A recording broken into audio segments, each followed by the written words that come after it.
Mi kao društvo, ako želimo pravdu i poštenje, trebamo hitno formirati preki sud, da sudi žešće, agresivnije i brže nego 45. posle drugog svjetskog rata. A kome da sudi? Okorelnim kriminalcima, počevši od Vučića pa do preko Zagorke Dolovac, kriminalnog glavnog republičkog tužioca, koji garantujem da zaslužuje više stotina godina robije, bezuslovni, to tamnice, one najgore. Glavu dajem na panj da zaslužuje. Onda divljeg Zorana, višeg tužioca, Nenada Stefanovića, beogradskog kriminalca od tužioca, Lagumdžije Tatjane, kriminalca od tužioca apelacionog Novog Sada i tako dalje. Pitanje je koliko ima poštenih u Srbiji tužioca, daj Bože da ih ima 20-ak, 30-ak, daj Bože. Kad kažem poštenih, mislim na one koji nisu nikom namerno sudili krivo. Krivo suditi je jako teško, to je u stvari čak nemoguće. Zašto? Pa dokaz znači da je istina u pitanju. Ako imate dokaz, znači da imate istinu. Kako? Pa najmerodavniji dokaz je, može ko šta hoće da priča, snimak. Naravno, da nije montiran, da nije, kako da kažem, snimak je snimak. Sad neko će reći, pa neko mi je nešto rekao, nije snimio, pa sam mu ja odgovorio, me prvo napao. Ok, dokaži ti da je to on prvo napao. Znači, ko sad ja kad bi se svetio ovom monstrumu što je pokušao da mu ubije? Mada, kažem, o tom potom, ali kad bi ja to uradio, oni bi mene uhapsio, iako on trebao da robio odavno. Hoću da kažem, krivično delo je krivično delo, dakle.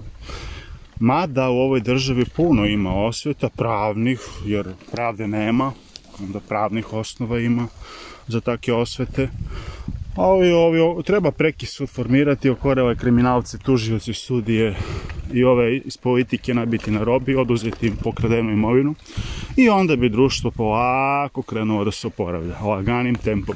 A ne ovo zlo od Vučića da reklamira parizer koji psi neće jesti na narod koji zapravo gladuje, oko pola miliona ljudi, dokazano, bukvalno, ali bukvalno, ima oko 15-16 hiljada do 17 penziju, to je javni podatak, gladuju dakle, plus koliko ima nezaposlenih, beže ljudi, ova Srbija postaje tuđa država, mislim to je jasno, evo, bezbednost građana, oko Subotice i tako dalje, rafalni meci pucaju od migrante i tako dalje, dakle, tema je vrlo ozbiljna, ali sve je to Krimos, Vučić, ekipica, Dolovac, Zaga i tako dalje, evo, sudio da ne pričam, sigurno ih ima poput tužioca, možda malo manje kriminalnih, to je tu neka brojka, evo, procenti ogromni, visoki, preko 50%, što dokazuje i Žunić Srđan kome sude, a čije čak snimke kao i moje dokazne za zlostavljanje pasa, vidi to narod, to je dobro, on vidi, to de facto se vidi, najlakše dokazati zlostavljanje pasa, vidi se,